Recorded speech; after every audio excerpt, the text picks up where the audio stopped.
আমি রিঙ্কু আজকে একটা নতুন ভিডিও নিয়ে চলে এসেছি। সেটা হলো ডিমের একটা নতুন রেসিপি, ডিমের একটা চটজলদি রেসিপি, যেটা লুচি, পরোটা, রুটি এগুলোর সঙ্গে খুব ভালো খেতে হয়। আর এই রান্নাটা আমি কি করে করছি দেখুন। আমি কয়েকটা ডিম সিদ্ধ করে নিয়েছি ভালো করে। ডিমগুলোকে এবার ভেজে নিচ্ছি। আমি সর্ষের তেলেই রান্নাটা করব, এটা সাদা তেলেও ভালো হয়। ডিমগুলোকে আমি লাল লাল করে ভেজে নেব লবণ হলুদ দিয়ে।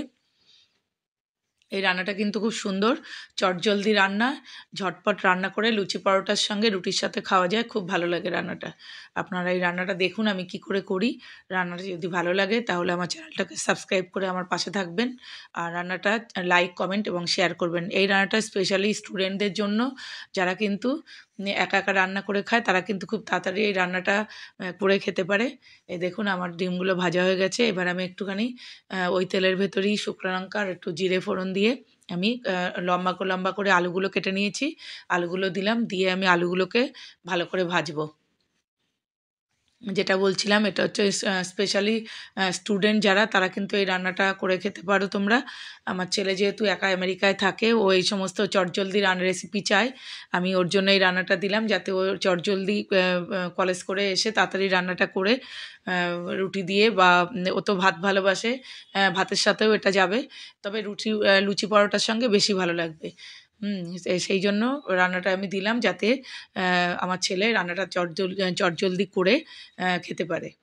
দেখুন কিভাবে রান্নাটা করি আমি। এবার হচ্ছে আমি এটায় আরেকটু তেল দিলাম, কারণ একদম কম তেলে এই রান্নাটা হবে না, এই জন্য যতটুকু দরকার ততটুকুই দিলাম। আমি এই আলুটা ভালো করে ভাজবো, কড়া কড়া করে। আলু এমনই ভাজতে হবে যে আলু ভাজার সঙ্গে সঙ্গে আলুটা সিদ্ধও হয়ে যাবে, পরে কিন্তু এই রান্নাটায় জল কম যাবে। আর এদিকে আমি লঙ্কা দুটো, 3-4টে কাঁচা লঙ্কা চিড়ে নিয়েছি, তার সঙ্গে রসুন কুচি, পেঁয়াজ কুচি, 2টো পেঁয়াজ কুচি, আর হচ্ছে আদা কুচি।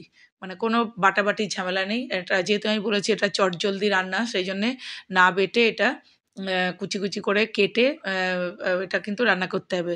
পেঁয়াজ, রসুন, আদা সবই কিন্তু কুচি কুচি করে কাটা। আমি একটা টমেটো কুচি কুচি করে লম্বা করে কেটে এর সঙ্গে দিয়ে দিয়েছি। এবার আমি কাঁচা লঙ্কা দিয়ে এটা ভালো করে ভাজছি, মোটামুটি 3-4 মিনিট এটাকে ভাজতে হবে, যাতে এই সবজিগুলো একদমই গলে যায়। সেরকমভাবে আমি এটা ভাজছি। টমেটো দিলে একটা টক মিষ্টি ভাব হয়, খেতে খুব ভাল লাগে। দেখুন রান্নাটা দেখতে অলরেডি কত সুন্দর লাগছে, দেখেই মনে হচ্ছে এখনই খেয়ে নিই। এই যে আমার মোটামুটি ভাজা হয়ে গেছে। এদিকে আমি ডিমগুলোকে লম্বা লম্বিভাবে ছুরি দিয়ে কেটে রেখেছি। ডিমগুলো ছুরি দিয়েই কাটবেন, তাহলে কিন্তু কাটাটা ভালো হবে। এবার এই যে আমার ভাজা হয়ে গেছে। এই ভাজাটা এমনভাবে ভাজবেন যাতে এটা খুব একটা বেশি জল দেওয়া যাবে না, ওই জন্যে একটু ভাজাটা একটু তাতে বেশি করে ভাজতে হবে। এবার আমি হালকা একটুখানি জল দিলাম, জাস্ট সবজিগুলো যাতে গলে যায় সেই জন্য একটুখানি জল দিয়েছি। আর কাঁচা লঙ্কা বেশি করে দেবেন, কারণ কাঁচা লঙ্কাটা ভাল লাগে। এবার আমি ঢাকা দিয়ে দিলাম।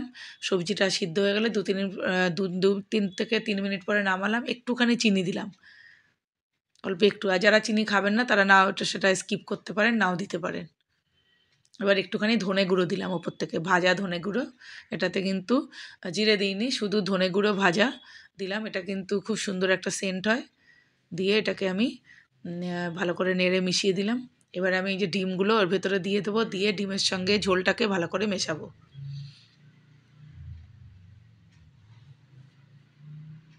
দেখুন ডিমগুলো দিতেই কত সুন্দর লাগছে দেখতে। এবার আমি ঝোল করে ধীরে আস্তে আস্তে মেশাতে হবে, যাতে কুসুমটা যাতে ছেড়ে না যায়, সেভাবে একটু অল্প হালকা হাতে একটু মিশিয়ে দিলাম। দিয়ে এটাকে আমি ঢাকা দিতে হবে, যাতে ওই ফ্লেভারটা যাতে ডিমের ভিতর ঢুকে যায়। এবার আমি ঢাকা দিয়ে দিলাম।